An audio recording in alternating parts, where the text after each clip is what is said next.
Are you overwhelmed by motherhood and barely keeping your head above water? Are you confused and frustrated by how all the other moms make it look so easy? You can't figure out how to manage the chaos in your mind, your home, or your family. I get you, mama. Parenting with ADHD is hard. Here is your permission slip to let go of the Pinterest-worthy visions of organization and structure fit for everyone else. Let's do life like our brains do life. Creatively, lovingly, and with all our might. When we embrace who we are and how our brains work, we can figure out how to live our lives successfully and, in turn, lead our families well. At the end of the day, we just want to be good moms. But, spoiler alert, you are already a great mom. ADHD does not mean you're doomed to be a hot mess, mama. You can rewrite your story from shame spiral to success story. And I'll be right here beside you to cheer you on. Welcome to Motherhood in ADHD. Hey there, Successful Mama. It's your friend, Patricia Sung. While I am on break for the next few weeks, I am bringing you some friends. This is my Best of Friends episode, and these are all interviews that I've done for other people's podcasts.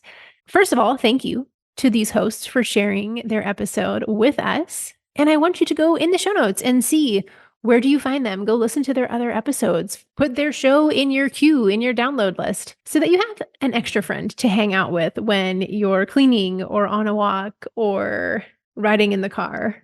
Every time I am interviewed, I find myself often sharing very similar things, but there's always some nuances and new things that, oh my, wow, I have never shared that before. I've never talked about this in this way.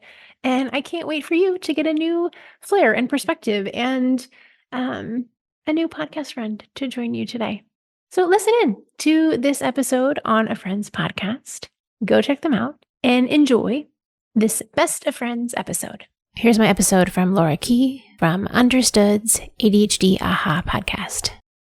I think the true aha moment came when I became a mom and realized that all of the strategies and skills that I had weren't cutting it anymore, and I needed to do something different. And that's really when I dove in to figure out, how do I live well as a mom with ADHD and be the kind of mom that I want to be and be able to raise the kind of kids that I want to release into the world one day.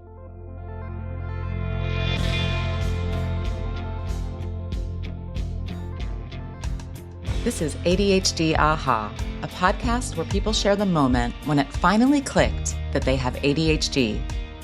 My name is Laura Key. I head up our editorial team here at understood.org. And as someone who's had my own ADHD aha moment, I'll be your host. I'm here today with Patricia Sung. Patricia is an ADHD coach for moms with ADHD. Maybe I'll call you later about that. And the host of the Motherhood and ADHD podcast. Patricia, welcome to the show today. So happy to have you. Thank you so much for having me. I cannot wait to dive into this conversation. Let's start with when you were first diagnosed. I know it was not recent, which, is always interesting with women with ADHD because so many women with ADHD are diagnosed later in life, especially these days. So tell me about your diagnosis. So I was technically, I would still call myself a later diagnosis because I was diagnosed in college. I was diagnosed in the year 2000. So my freshman year of college. And I went from being an excellent student. I was on the National Honor Society. I was at Tulane on a merit-based scholarship. And I got there and fell apart. And I almost failed out my first semester because all of a sudden, I was in charge of all the things and I didn't actually have the strategies in place that I thought I did. And then when it all of a sudden was on me to show up to 8 a.m. class on my own without my mom there waking me up. And it was on me to figure out how to get 300 pages of reading done in 2 weeks with no one to break it up in chunks for you like they do in high school. And all those things that the way that high school prepares you, I didn't realize that I hadn't internalized most of those systems. So I fell apart. I almost failed out. And thank goodness my doctor recognized it, which I know admittedly is really lucky that she saw me and was like, I think you have an ADHD. And I was just like, what? Huh? I didn't even know what it was. I didn't know what it meant. So thankfully she referred me to the Student Services Center at school and they did the full shebang battery workup on me. And that was it was like a wake up call, but at the same time, it wasn't because we didn't know as much back then. We didn't realize all that comes with it. And so it was really just like, okay, well, here's some medicine to help you study and you need to learn some study skills. Good luck. We didn't fully understand like all of the emotional regulation and the anxiety and the depression, like all those underlying things that show up when you have ADHD. So it was I guess technically a late diagnosis, but I've known for 24 years at this point. But I look back and I'm like, oh, poor little Patricia. Like I wish 10-year-old me had known. I wish 13-year-old me had the skills like socially to be able to adapt. Like I got both ends. Paint a picture for me of what you mean by fall apart. That's a term that you used twice. I think that I didn't realize how hard I was working to hold it all together when I didn't know that I had ADHD. And I didn't realize how much I was like duct taping things and like white knuckling things and trying to hold on as tightly as I could in order to keep it all together. So when I got to college, it was like all the stuff that I was already dealing with. And then on top of it, are all these new experiences and all these new responsibilities and like the culture shock of moving to like I grew up in Ohio and I went to Tulane, which is in New Orleans. Like it's a completely different like culture wise. And here like you don't have your family system. Everything was different. It was like all that white knuckling that I was doing to hold it all together. I couldn't do it anymore. So like when I fell apart, it's like it wasn't just that my grades suffered. It was that emotionally, I was a mess. Socially, I was falling apart. It was like all of a sudden, every level of me was not at a good place. And I was like, what is happening with my life? Because I had such a different concept of myself, of being a very put together and organized person until that moment when all of a sudden I was very not organized and I was not put together. And it's like I lost part of my identity as well. So I'm noticing some similar threads between your story and mine. One of them being that I didn't realize you were from Ohio. I'm from Ohio too. Oh, that's so exciting. Where in Ohio are you from? I grew up in Brecksville, which is a tiny town between Cleveland and Akron. We grew up about 15 minutes away from each other. Where? Patricia, that is so funny. I'm from Copley. No way. That's crazy. Yeah. So there we are, two little girls growing up in Ohio. In between the city and the country. And I remember having a similar experience when I got to college. Now, I didn't have someone who spotted ADHD symptoms in me, but I had gotten straight A's all through high school, whatnot. I continued to white knuckle through college. I somehow managed to continue to get good grades, but like I was struggling. Yeah. Were you able to reflect back even on your high school years, your middle school years, and be like, oh yeah, I was struggling with this stuff back then? No, I didn't fully understand what it meant to have ADHD. Pieces of it made sense, but really just in the sense of school. Like, for example, my sophomore year biology class, the teacher was very much a lecturer. Like when he would say something, I would write it down. But whatever he said while I was writing, I missed. So it's like I was getting like half the information. That I could reflect back and see why that made sense and why that was a struggle. But like, I couldn't have put into words like, oh, that's because I struggle with audio processing and blah, blah. Like I just knew like, oh, okay, I have ADHD. So that meant biology was hard when it was a lecture format. When did you start to put it together that this isn't just about school? I would say it really kicked in when I became a mom. So my oldest is 9 and I had a really rough transition into motherhood. I had awful postpartum anxiety. I had DMARE, which most people have never heard of, but it's when you're breastfeeding and your milk lets down. The hormone surge causes feelings of anywhere from like despair all the way to like suicidal thoughts for some people. Hormones are crazy, y'all. But like that time period was just so hard. And all of a sudden I realized like all the strategies that I had worked really hard to set up in the last, I'm trying to think like how, probably like 15 years between when I got diagnosed and when I had my first kid. All those strategies suddenly didn't work well because I wasn't driving my schedule. I wasn't the one deciding when I go to sleep or when I eat lunch. Like sleep deprivation is a torture tactic for a reason. Like not getting enough sleep is really hard on everyone. It is especially hard for people with ADHD. But it really wasn't until my oldest was out of the newborn stage that I was able to kind of get my wits about me and be like, okay, this isn't working. What do I need to do? And that's where I like doubled down. I was like, okay, this is serious. I can't function as a mom with ADHD with what I've been doing. What am I going to do differently? Was it something that you thought about a lot, the fact that you had ADHD up until then? Or was it something that in this fog of sleep deprivation and like all of the hormones and everything that goes along with being a new mom that popped back into your mind? Oh, that's a good question. When I think about the time from when I got diagnosed till I had my son, the way I looked at my ADHD was like a thing that I had to bandage up and cover up and support as much as possible, but like try to hide.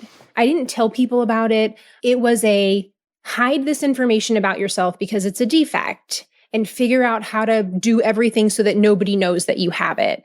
So you can try to live the most normal life and pretend like everything's fine. It was like if I was like sum it up in a general feeling of what I was trying to do.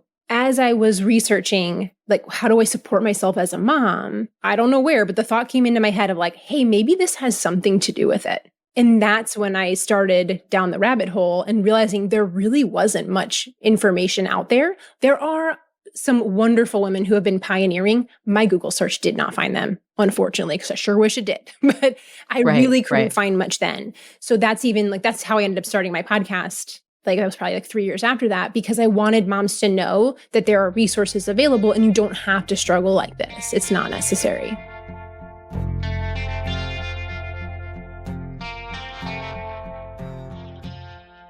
What ADHD challenges do you feel like you struggle the most with as a mom with ADHD? D, all of the above. If I name a few, one would be the concept of time. I don't know anything about time. If you stuck me in a room with no clock and like no windows, like I couldn't see the passage of time, and you came back a few minutes later and were like, how long have you been in here? I would have no idea if I was there 15 minutes or 4 hours.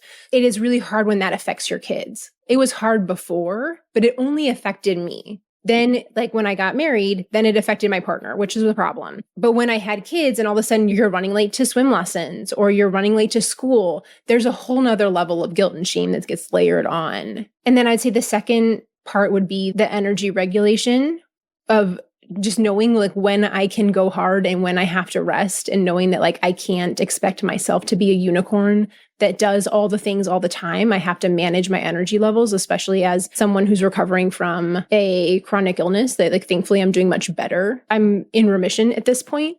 And then the third thing would be emotional regulation, is that I'm a yeller when I'm not in a good place. When I'm not taking care of me, I'm a yeller. And I don't want my kids to grow up with an angry mom who yells all the time. So I've had to do a lot of work for myself to be able to keep myself out of chaos and overwhelm and burnout and take care of me so that I can show up well. Like, I don't expect to be perfect, but those are the three that I think are the hardest for me. Can we stay with the emotional regulation, and in particular, the I'm a yeller? You might even hear a change in the tone of my voice, because this is something that I've struggled with for a while with my kids. Our kids are the same age, by the way. So we're living mirrored lives. We're both from Ohio. We're both podcast hosts, moms with ADHD, and we both yell a lot, it sounds like. And we're laughing, but my God, it is so painful in that moment right after you yell. Mm-hmm. And you realize that all of your irritability and all of the things that you're personally struggling with then have transferred onto your family and onto your kids.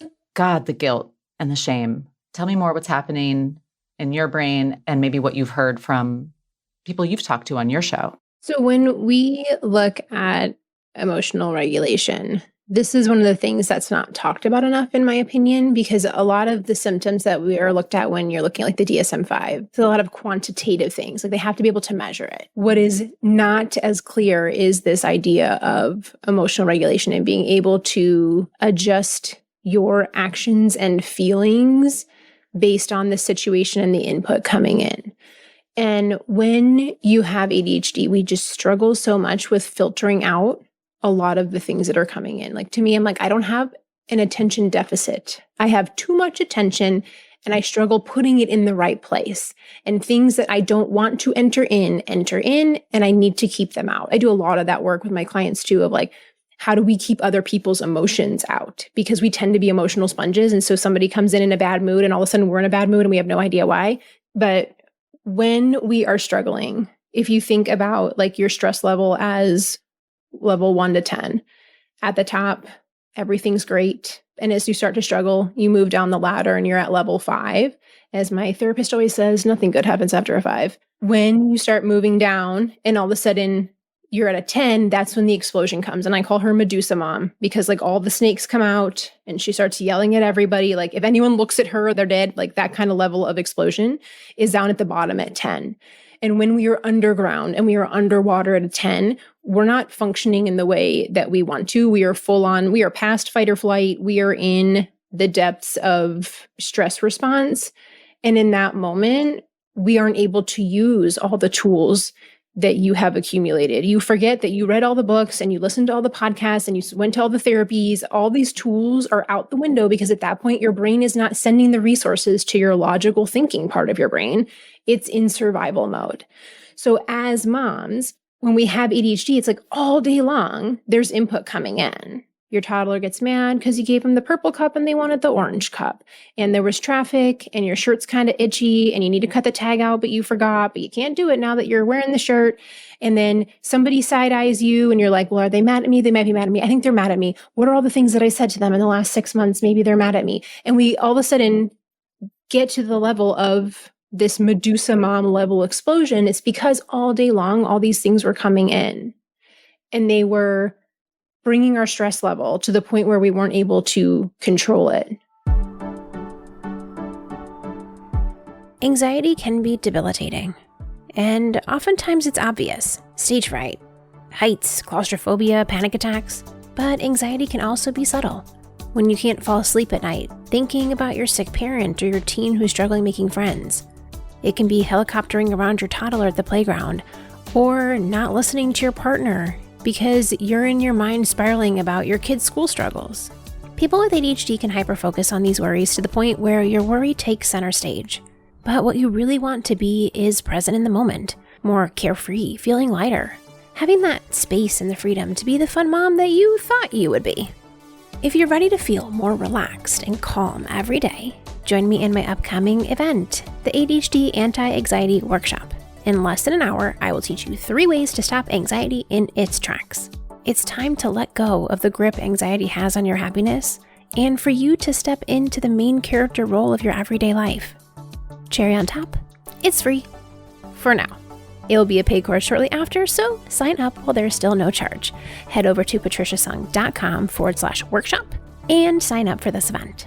Now, if it is after the event, still head over to that link. It'll have the information on how to get the workshop and see whatever new workshop I have coming for free. Again, that's patriciasung.com/workshop. It's time to say no to worrying. The workshop is taking place on January 23rd, that's a Thursday, at 11 a.m. Central, which is noon Eastern. So often we hear with people with ADHD, it's like, oh, well, they went from 0 to 100. I don't know why. Wrong. You just watched 99 to 100, but all day long, that 0 to 99 was happening. And a lot of us aren't aware of the signals that we're getting from ourselves, whether that's somatically, like feelings in your body, whether it's your thoughts. We don't realize that 0 to 99 change. And it's not till 99 to 100, the explosion happens. And then we're like, I don't get it. Why did I yell at my kid? Because he spilled the water. It's just water. Well, that's because 0 to 99 already happened. So how do we deal with the 0 to 99 before it gets to 100? We have to be able to work with our stress levels. Like if you feel like, oh my gosh, I think I'm at a level 7, I'm already getting really irritated. Like, how do we get ourselves to a 6 or a 3 so that we have the capacity to make it all the way through the day? Because spoiler alert here, for moms, the hardest part of the day is usually homework, bedtime. That end of the day, like got to get all the care in before we go to bed. And that is also the time we are the most stressed. We are the most worn out. We have the least amount of energy. So a lot of the work that I do with moms is figuring out, how do we know that we're getting stressed? How do we alleviate that so that we don't hit 100 and explode with everybody? Because we can't control the fact that there was traffic and we can't control the fact that our toddler wanted a different color cup, but we can control how we react to it. But when we don't know that we are extra susceptible to those swings, then we start to blame ourselves, thinking that like, oh, this is my fault. I'm an awful mom. How can you be so like insensitive? What's wrong with you? But that just makes us more stressed and like adds to the problem. Yeah. So it's like this like vicious cycle that doesn't totally improve. Patricia, that might be the most insightful, thoughtful, empathetic explanation of that 0 to 100, which is actually, no, you're just seeing 99 to 100 that I've ever heard. So first, I just want to say thank you for that. Thank you. I worked hard on that analogy. Well, I really appreciate it. It's extremely resonant in my life. Even right now, it can be hard to explain to people, It like is. your partner. They're like, what just happened? I'm like, it's not what just happened. It's what's been happening all day. And I just want to sit down and go experience analysis paralysis on the couch by myself. Before. Yeah. Have you or your guests ever used the term raging? I mean, it's not a frequent word of mine, but I know what you mean. Yeah. What do you think I mean when I say that? I think maybe I'm looking for someone else to explain it to me. The way that I would think of raging is when you hit that level 10 stress, or you went from 99 to 100. In that moment, your body is looking for a release of that stress. And just like we think back to, like, I'm sure a lot of us have heard that saying of like, well, when there's a tiger chasing you in the jungle, you're in that level of stress. It's like, yeah, unfortunately mine was caused by my 9-year-old rolling his eyes when I said it's time to practice piano, but like, so I don't have a tiger, but I got a lot of eye rolls. Like when you hit that point, I like to think of it as kind of like an out-of-body experience. Like I'm watching myself go totally off the rails, and it's like my body's like, I have to get this stress out of my body. I cannot contain this anymore. I cannot hold it anymore. I cannot carry it anymore. And it's like this runaway train just takes off. Yeah, like the watching yourself really resonates. It feels very out of control until that stress gets out of your body. And then you're able to go back through and like get back to like a normal homeostasis. But like the thing I always tell my clients is like, if you're in this really overcharged state and you go down to go back to like, I call it like the green level, like you were at red, it was terrible. To get back to green, you have to pass through yellow. And that is a very uncomfortable place to be because you just yelled at everybody and you're embarrassed and you feel guilty and you have to come back through and your body has to reset down if you're able to. Not everyone can. And that uncomfortableness is where all that guilt and shame gets stirred Totally. up. That's the part where like it starts to get more into your control, but that's when you're like, oh my goodness, what is wrong with me? And also, how do I stop this? That is the painful part because now you are aware, you're not just on autopilot anymore. And sometimes, I don't know if you relate to this, but sometimes I will subconsciously, I don't know, stay in that out of my body place or that raging place because I don't want to go through that yellow. Because it's too painful. Yes. Especially because, and maybe this is me, you can tell me if this is an experience you have, when you get to green, you have had that release. And even though emotionally you may feel like crap because of what just happened, physically I feel better. I feel more regulated, but everybody around me is reeling from me. It might be one of the most like painful things that I've personally experienced as a mom with ADHD. My goal is, how do I get moms the skills to be able to get that released feeling before we hit the overload? Let's talk about that. What have you figured out? I mean, it's different for everyone. Everyone has their own preferred ways of regulation. I think one of the harder parts is right now, a lot of our culture moves to like technology and devices to try to avoid hitting that red zone. And usually the technology just delays it. It doesn't repair. It doesn't get you to a less stressed state. It just helps you like zone out so that you're not still moving up, but it doesn't actually solve anything. You just get to like step off the ladder for a second and be like, I'm going to distract myself, which sometimes we need. Like it's not to say that's a problem, but we're not actually repairing anything. We're not resolving anything. And so everyone's going to be different. I mean, obviously for some people, it's, do you want to throw your kids in the stroller and go on a walk for a little bit? Just being in nature, is that going to help you? Moving your body, is that going to help you? Like if you're a musician, can you go play a song? If you're an artist, can you go paint? But most moms are going to be like, I don't have time to paint. Totally. But these ways that we take care of ourselves, sometimes it's like, oh, look, it's 3 p.m. and I never ate breakfast or lunch. I just had 3 soggy goldfish that my toddler handed me. Like sometimes it's just eating a meal. Oh, you just said a mouthful. Yeah. No pun intended. That's like one of the first things that goes for me is like, oh no, I can't eat right now. What do you mean eat right now? I have to go do all the things, right? I got to go do the laundry or whatever it may be. I got to get the purple cup for my toddler. There's that saying, halt, hungry, angry, lonely, thirsty. Just those simple things that we as moms put on the back burner for ourselves. Every time, if we're looking at what needs to be done, whatever we need is never at the top of the list. It's not even in the middle of the list. It's usually at the bottom, or we forgot about it. It didn't even get on the list. Like, these little things that we do to take care of ourselves are not luxury item. You can't ignore your basic needs and then expect that things are going to go well. As much as we've tried as moms, like, it doesn't work.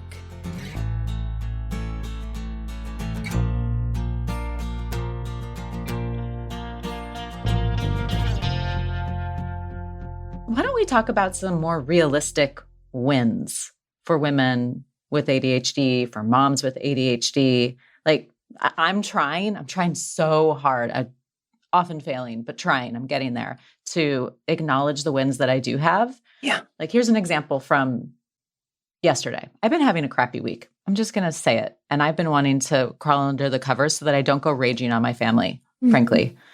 And I got home from work the other day and I just wanted to go be alone for like an hour. And sometimes I disappear and then I feel guilty because I disappear. I disappeared for like 15 minutes and then I came back and I sat down at the table with my kids, and rather than turn on the TV with them and just like sit there and zone out, I got out this giant atlas that we got because I love maps. And I want my kids to see like maps and look at like, what's the state flower of Arkansas or whatever it may be. And they were really interested. And that was 10 minutes that we spent together and it was over really fast. It's not a big deal, but it felt like a huge damn win for me. Yeah. So that's the kind of stuff I'm talking about. I think it's really important that we celebrate those tiny things. Sometimes I've heard someone call them like the glimmers.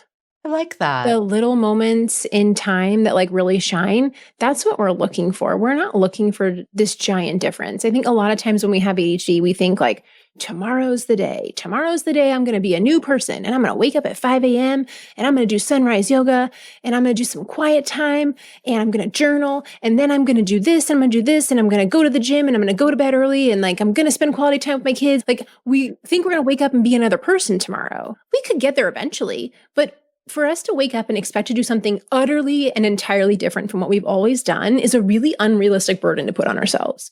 So we want to make these changes in really tiny ways. I call them baby steps, like just one little thing that will make tomorrow easier. So it can be something like, if you want your morning to be better tomorrow, can you do one thing? Like, can you pack one lunch? Can you make sure the backpacks are ready to go?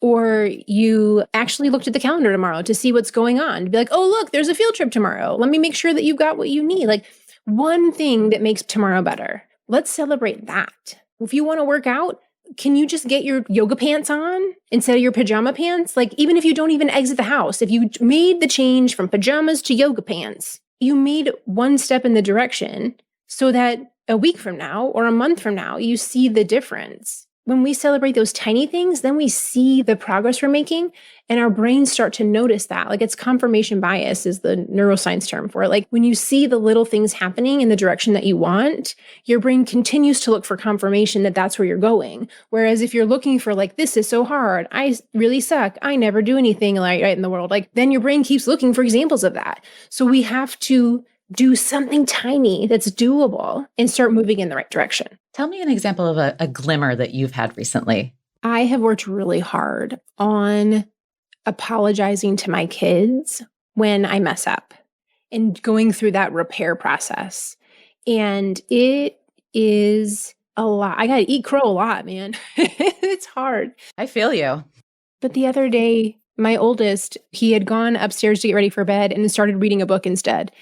And I got upstairs with his younger brother thinking that he was already going to be like 2 or 3 steps in. And here he is on his bed reading his book, which, is lovely because I know a lot of kids don't like to read. And yet still, my child is not ready for bed. My husband's out of town. I'm like, can you please just help me out? And I didn't yell. I was like, you gotta put the book away. We gotta get moving here. And it was still my grumpy voice, but I wasn't yelling. I'm like, okay.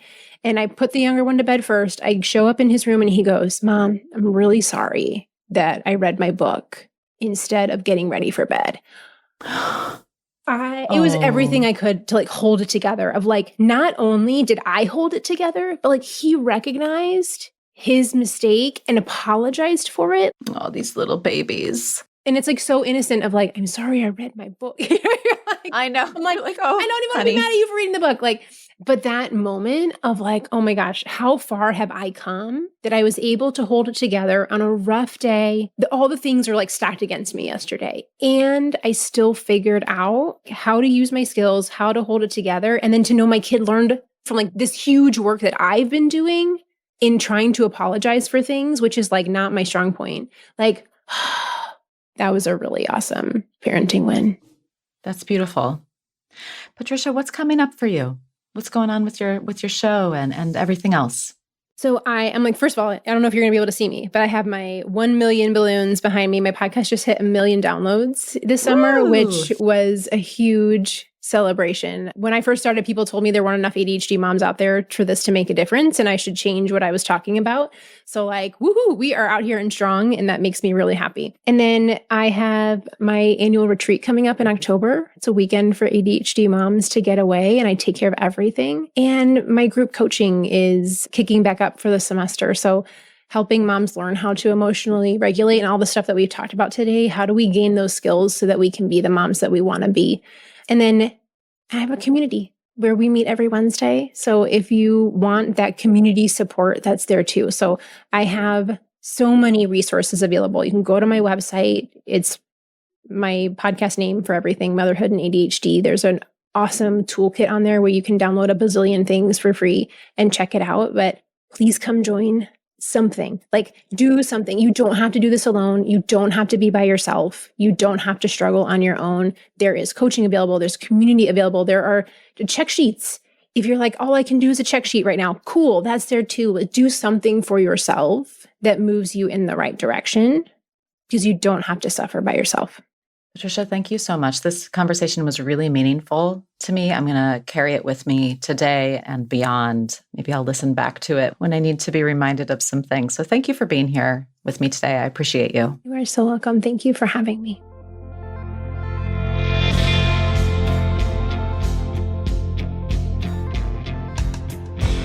Thanks for listening. As always, if you want to share your own aha moment, email us at ADHDaha@understood.org.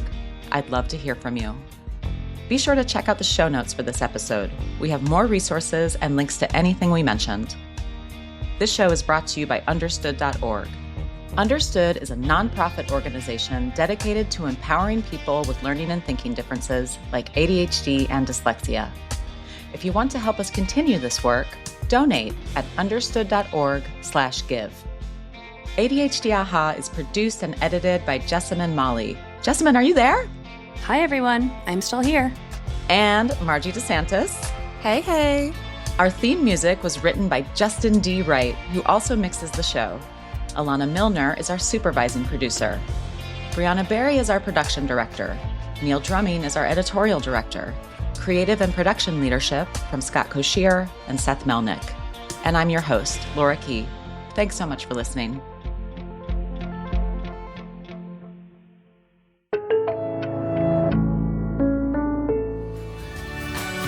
For more resources, classes, and community, head over to my website, motherhoodinadhd.com.